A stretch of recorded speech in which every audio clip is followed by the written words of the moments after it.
Good morning, garden friends, and welcome to Tuesday's Tip Time. Today we are going to be focusing on rose care. As you guys all know, I had gotten a recommendation from one of my subscribers, Joe Ellen, but then I also got asked by another subscriber, Dee. She wanted to know how I kept my roses looking so healthy and vibrant throughout the season. So for today's Tuesday Tip Talk, that's what we're going to be focusing on. The steps that I take to keep my roses healthy and vibrant. And this is the thing. As I stated before, gardening is a lot of work. So I do take those extra steps to ensure that my roses are nice and healthy, seeing that they are one of my showpieces in my garden. So come along with me and let's walk through the steps I take to ensure healthy rose bushes. This is the rose that I'm going to end up taking care of, so you guys can see what I do. So all of these spent flower heads are going to get cut. The yellowing leaves that are in here, I'm going to pull out, because this is the thing. While we don't always have control over what disease plants may be susceptible to, I do believe if you stay on top of your plants, you reduce the possibility of it spreading. Now, I don't know why the yellowing might be, because the sprinkler head was spraying on it. I don't have Japanese beetles or aphids over here. So what that tells me is maybe too much water, direct water on the rose bush. But I am also, once I get this cleaned out, I am also going to use the Bio Advanced All-in-One Rose and Flower Care, because it's a fertilizer, insect control, and disease control. So those are some of the things that I do and use to make sure that my roses stay nice and healthy. Oh, the other thing, guys, when you have a tight spot like this was the pot that my dapple willow came in, and I find it very useful when I'm in these tight spots and I don't have to bring my big 30-gallon pop-up garden bag in here. So hold on to these things, don't throw them away. I'm just going to go in here, clip down all the dead and spent flowers, also cut at an angle, and go down to the 5th branch with the 5 leaves on it. And then I try to make sure that the leaves are coming from the outside to alleviate, a lot of congestion in here. So let's go ahead and get started.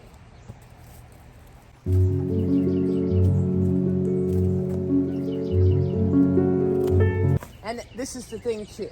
One of the things that I like to do is make sure, like this here, I'm going to go in and clip that just to allow more air circulation so that it does not end up promoting any type of disease to my roses.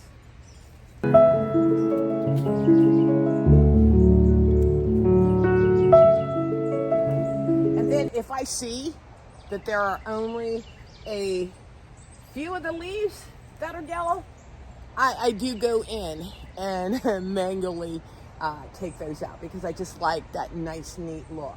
And then I try to keep the shape of it symmetrical. have that nice contour to my roses.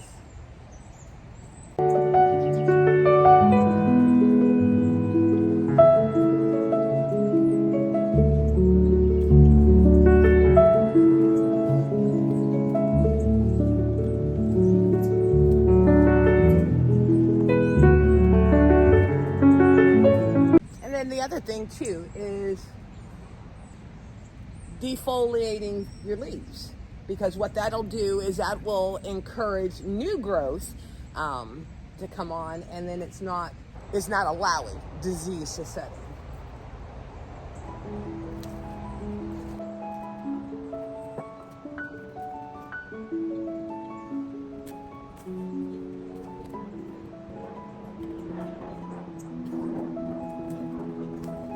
I do believe by doing this, it allows me to have roses like in November. You know, not as many, but I still end up having roses, and the rose bushes always just look so healthy.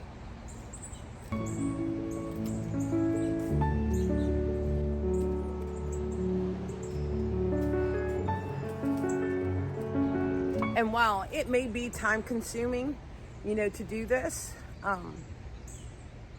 to me it's worth it. To be able to look out in your garden and see healthy plants, see everything thriving, you know, because you do take those extra steps.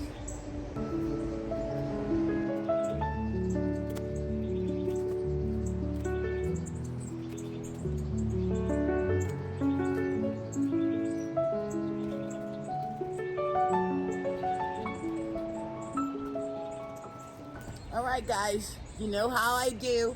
Let me go ahead and get this finished, pruned, and then I'll get back on, show you how I do my fertilizer.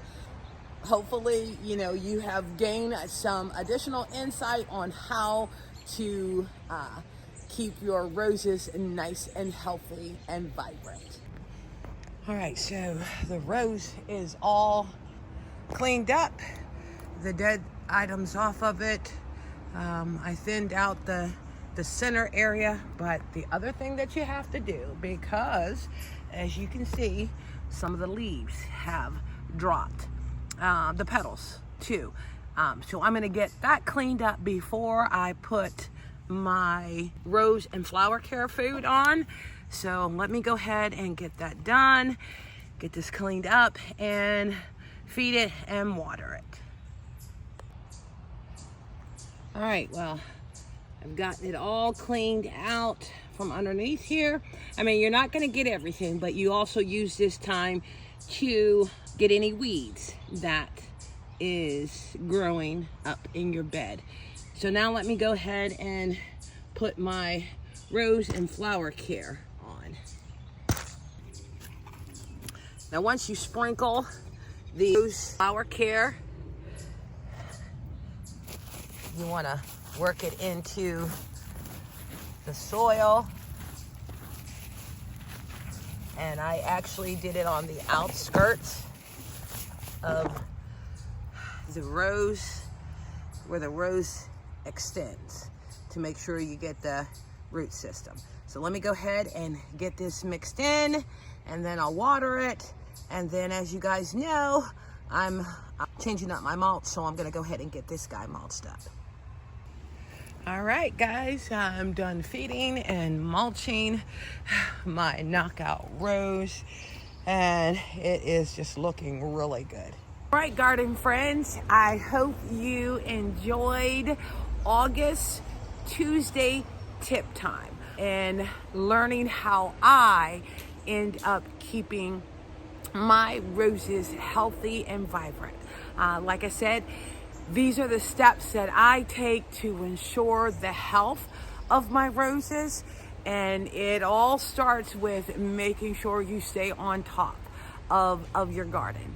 And that is the deadheading of the spent flowers, the removing of the branches that have died back, or anything that is diseased, making sure that you clean up any debris that is around your roses. Utilize whatever type of fertilizer, food, bug control of your choice, water, and mulch to ensure that you have success with your roses. Well, thank you again for checking out Tuesday Tip Time, and I look forward to seeing you next month. Now, if any of my subscribers has any recommendations on how I do something in my garden, please hit me up in the comment. All right, you have a great day.